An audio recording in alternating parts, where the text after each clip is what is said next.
Plants vs. Zombies, one of the biggest games of my childhood.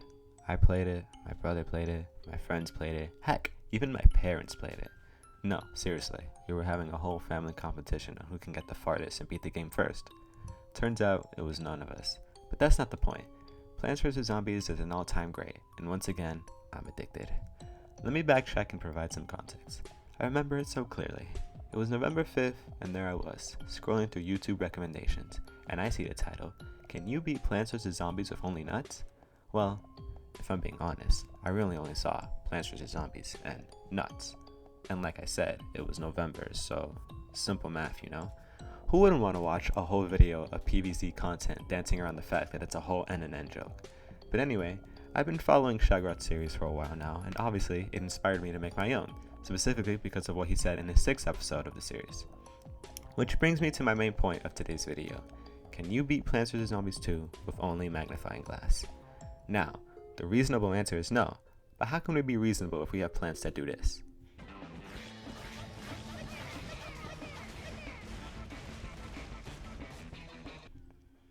You know, just because of this clip, I would really consider a banana a nut type of plant. Like, you see what I'm getting at, right? Anyway, where was I? Oh yes, magnifying glass, sunlight, turns into an insta-kill zombie decapitator. Now if you don't understand yet, when I say only magnifying glass, I mean only the magnifying glass, no sunflowers. I know this is dumb and probably a waste of time, but hey, it's a challenge that I can do, and frankly, I'm bored and broke, so might as well do something with my life rather than just play PVZ all day. Now, I can play PVZ all day and get rich off of it. Now I know I said no sunflowers, but let me be clear about this. It is very unlikely. No, actually, it is straight up impossible to beat all the levels of how sun produces. For example, this world here. Nighttime, no sun.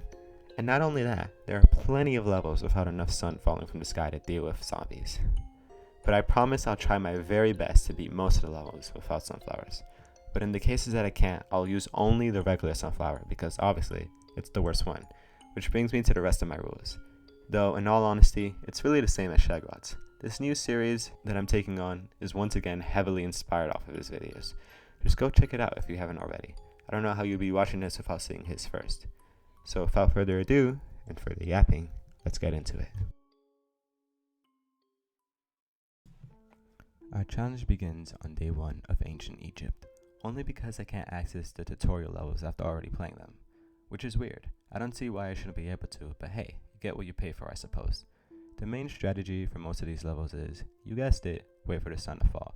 It's literally the only way I can make progress and actually beat the level, especially since the magnifying grass is so dependent on sun. But as boring as it sounds, you gotta do what you gotta do.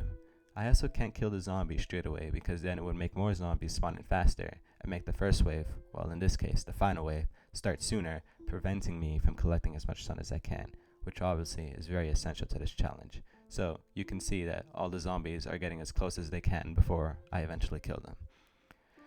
I could probably show the math and proof of this, but right now I'm too lazy and adding to my workload will make me procrastinate this video even more than I already have. But what bothers me most is that, aren't these all plants? And if I'm not mistaken, none of them are carnivores except for some few like the chomper. But this magnifying grass should be able to use photosynthesis just fine in order to fill itself up and shoot at the zombies automatically. But of course, we can't have the easy things in life.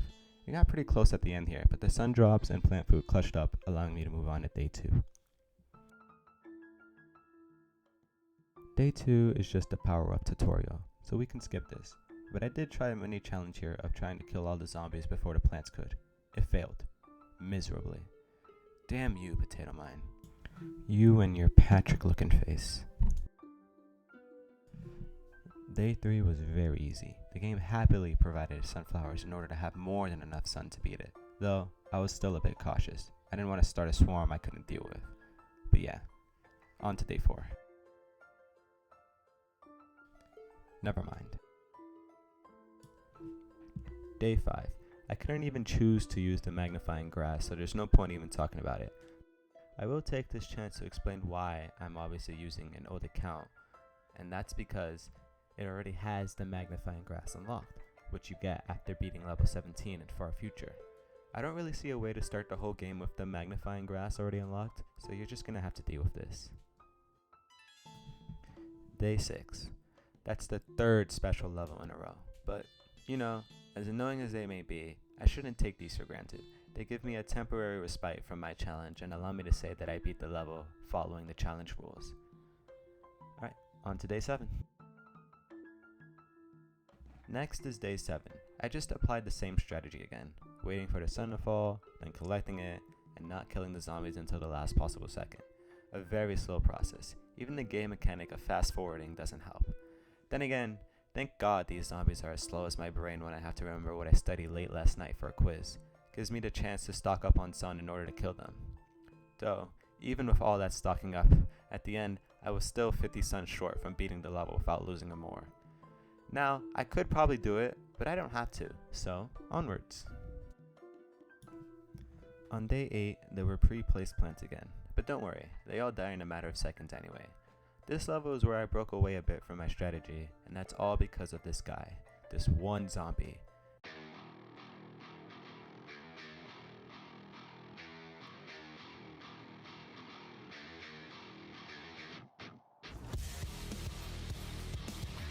I just didn't want to deal with his graves getting in the way of a kill. I need all my shots to count. Who thought it would be a good idea to give this guy the power to provide right shields for the zombies? Not fun, especially without Gravebuster. Luckily enough, there were only a few zombies on this level, so I managed to beat it with extra stun to spare. Day 9 was the same thing again, but this time with immobile riot shields already placed. Not really much to say except that I was a big idiot and allowed a fire zombie excavator? No, that's the shovel dude. What are these annoying explorers called? That's not it.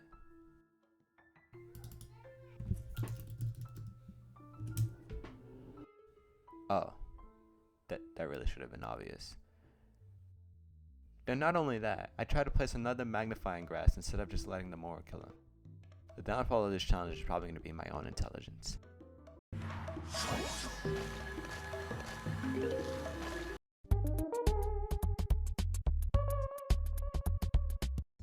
Never mind, I blame the plant food. I don't even have the energy to question this. Someone please fix this game. Day 10 was pretty simple. I just used the raw zombies technique against him, which is really easy.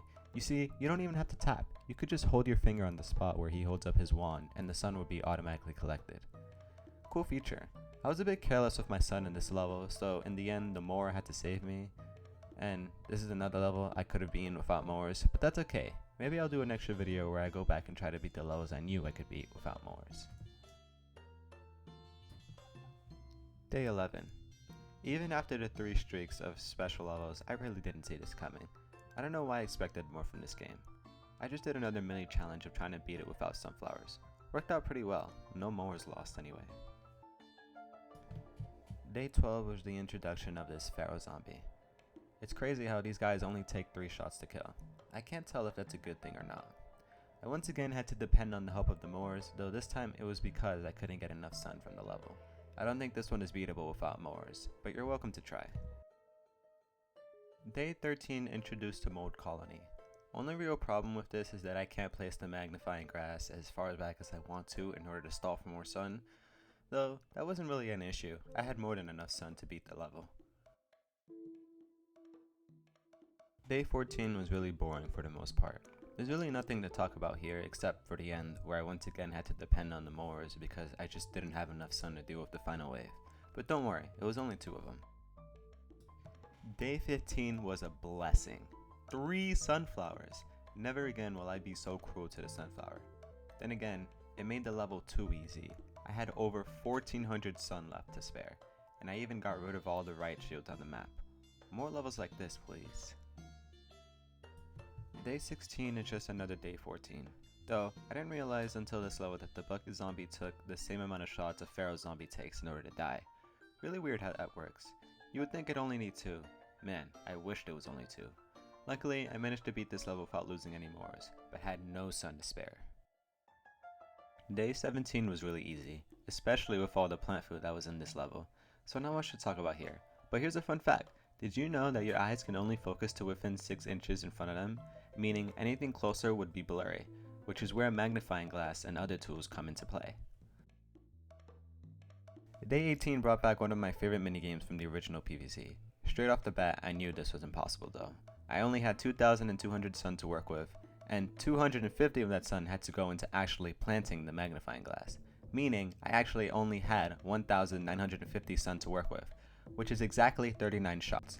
There are way more than 39 zombies on this level, especially since there are so many camel zombies.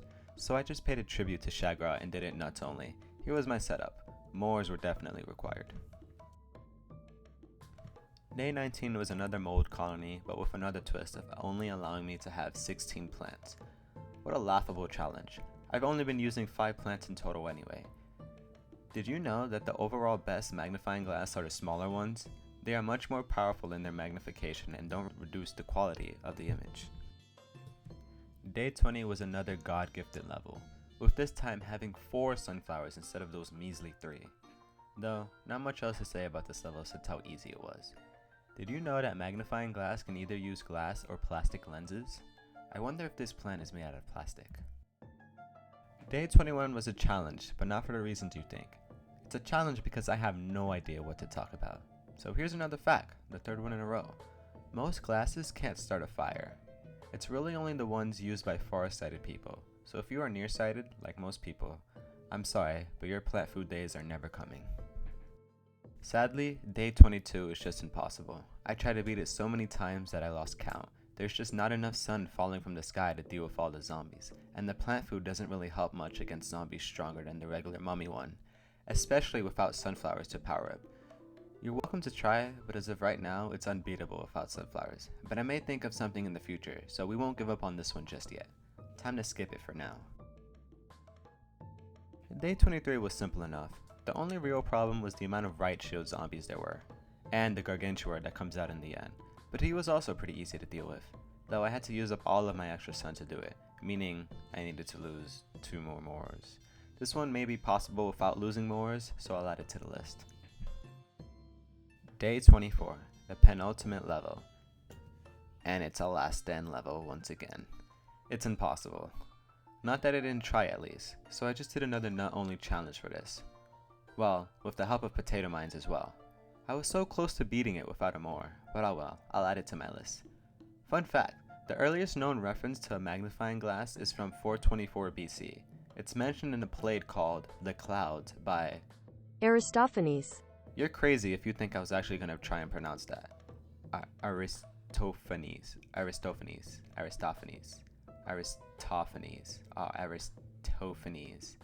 I'm not going to use Google Translate for this, what the hell? Finally, day 25, the final level, the boss. All our hard work will be put to the test.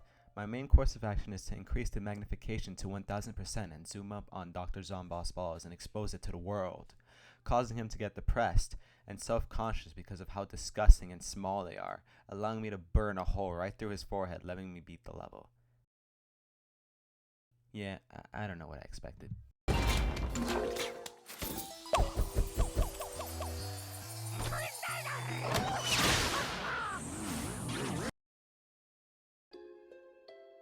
So that's all of Ancient Egypt beat, with the exception of day 22 and the special levels of course. Now I know the rest of the worlds won't be this easy, except for one, which would be my holy grail if I can even get that far.